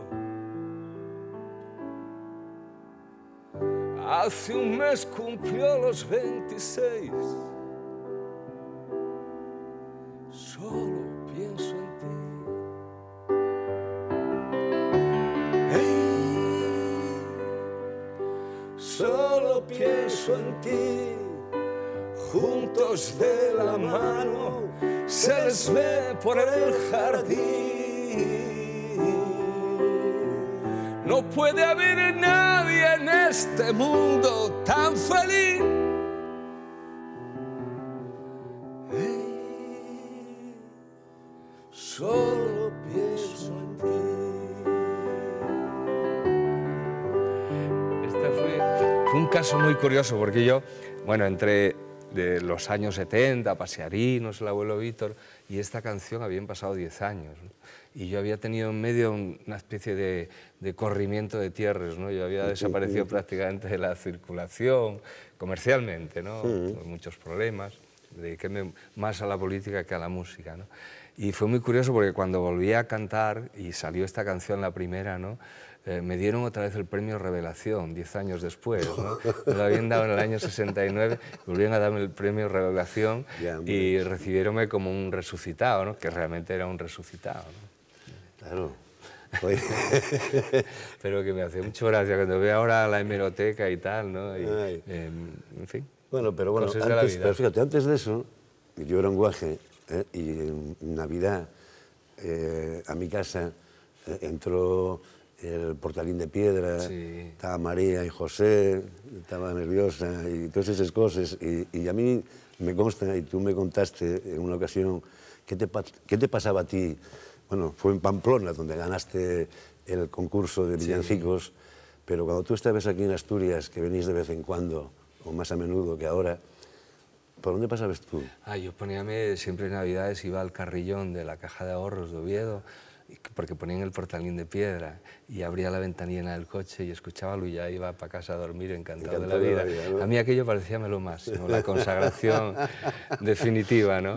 Acuérdome perfectamente cuando estrené la canción y la especie de catarsis que se produjo entre el público, ¿no? Fue en una matiné que se hizo en el Cine Principado, que ya no existe. Sí, Oviedo, ¿no? Y aquí en Oviedo, ¿no? Y había un festival, había habido inundaciones en Vegadeo, y se hizo un festival benéfico para sacar perres para la gente allí de Vegadeo, ¿no? Y estrené esa canción un día ahí a las 12 de la mañana, ¿no? Y fue una conmoción, ¿no? Bueno, porque era un villancico muy real, muy de carne y hueso, ¿no? No hablaba de cosas lejanas, ¿no? Es algo que entendía mucho la gente, ¿no? Decía, vamos, despierta María, que está llorando el tuneño. Ay de mamar que tiene fame, canta y suavín que tiene sueño.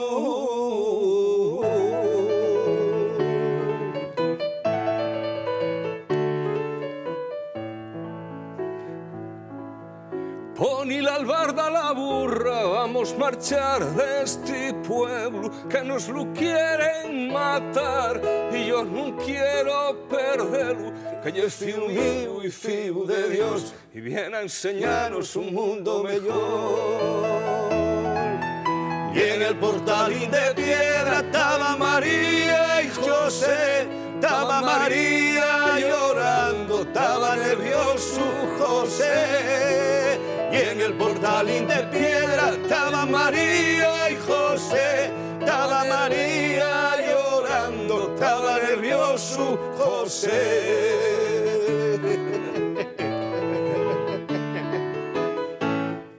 Qué cosas más guapas. Sí, eso forma parte de la banda sonora de muchísimas generaciones, ¿no? Sí, me acuerdo un día que coincidí con... La única vez que lo vi a Fernando Alonso en una comida, dice, anda, que no me machacaron a mí con el portalín de piedra en la escuela de pequeño. Todas navidades. Ay, amigo. Pero nosotros que somos de Les Cuenques, que nos criamos en un mundo vertical, había gente que iba a descubrir el mundo, el horizonte, a Castilla, porque iban a secar con el tema de la silicosis y todas esas enfermedades bronquiales que había. Y otros íbamos a Sisión, ¿no? Tú marchabas desde tu Mieres natal, yo marchaba desde el Entrego, y había como un denominador común, que tanto los de Mieres como los del Nalón, el Caudal y Nalón, juntábamos en Sisión, en la Escalerona, que aquella no te echaron la multa, no te echó la multa municipal, pero íbamos en el tren, en aquel tren de Maera, ¿no? Sí, una canción... me acuerdo todavía. Los viajes primeros que yo hice a Gijón eran en tren de madera. En tren, era una pasada. Yo escribí... Era una aventura, ¿eh? Bueno, era un viaje larguísimo, duraba mucho tiempo. Y también este tren, y yo escribí esta canción a un tren que yo veía algo desde mi casa, en Mieres. Yo vivía al lado del Puente de la Perra, por debajo pasaba la Renfe, y así en vertical venía el tren de Collanzo, que era el tren de vía estrecha, el ferrocarril de vía estrecha, que era un tren muy entrañable. Además, tu padre era ferroviario. Era ferroviario, Jesús, qué paisano, como lo quería yo, este hombre. Cuántas ilusiones lleva la ciudad, ese tren tan viejo que no puede andar, ese tren tan viejo que no puede andar, viaja un cura gordo y un guardia civil. Hay un túnel largo que no tiene fin. Una brava moza quiere prosperar, buscará trabajo en la gran ciudad. Cuántas ilusiones lleva la ciudad, ese tren tan viejo que no puede andar, ese tren tan viejo que no puede andar. ¡Buah! ¡Qué recuerdos me trae! ¡Qué recuerdos tan maravillosos me trae esta canción! Sí, no, además de verdad, porque es que yo tardaba 2 horas y media en llegar a Gijón, y vosotros tardabais quizá más, porque tenéis que hacer, supongo que traslado en Oviedo o algo de eso, ¿no? Para llegar a... Yo lo único bueno que tenía era que viajaba gratis, tenía kilométrico por hijo de ferroviario, y en esa época teníamos kilómetros, y llegaba gratis a Gijón. Amigo, siempre, no te bueno, tuviste esa suerte. Tuve esa suerte. Nosotros, por ejemplo, que éramos mineros, no pagábamos el vale de carbón. Bueno, o sea, también. había una compensación.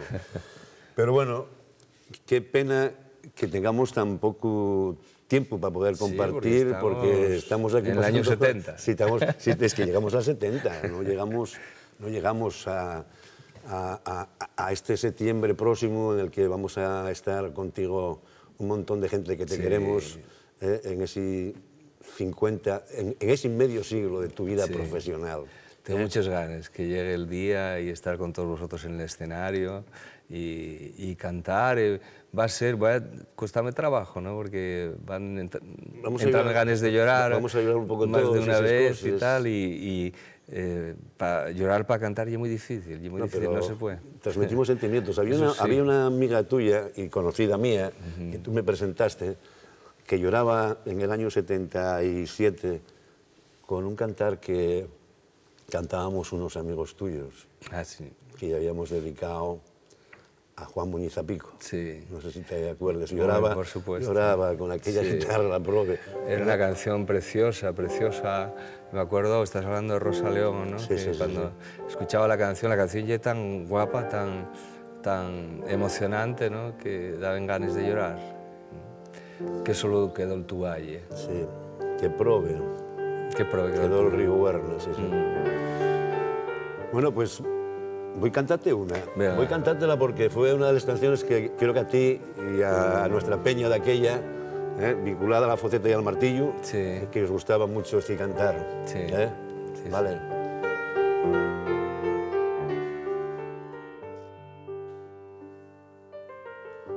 Que Prove quedó el río Huerna, que Prove el valle verde, si vida dieron sos aguas, muerte dieron les orielles.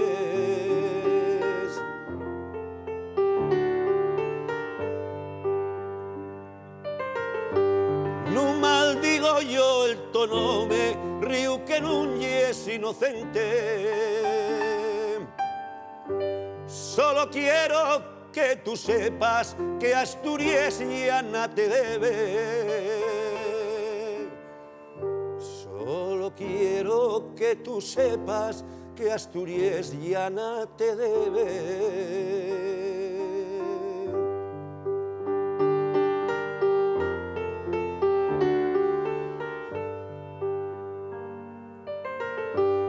O si distilluza un home d'Alboraes y Ampistero, mal y pagaste el soficio con la tarde de xinero.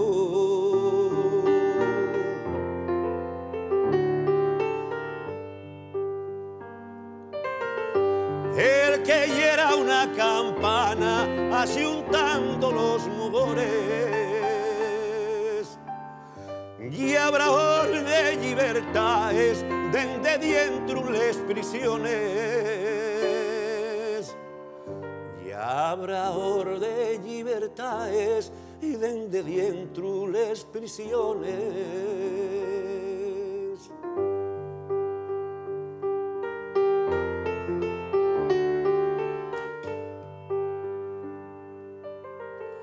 Volverá su aninto voz, siempre al tallo solidario,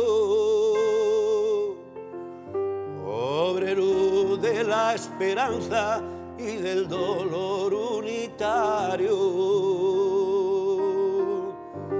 obrero de la esperanza y del dolor unitario.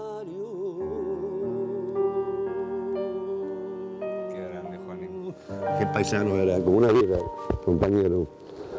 Ay, qué guapo poder compartir contigo esta historia de complicidad, de amistad y recordarte que el mayor piropo que me echaron recientemente fue: pudo nacer en Nueva York, pero eligió nacer en el Entrego.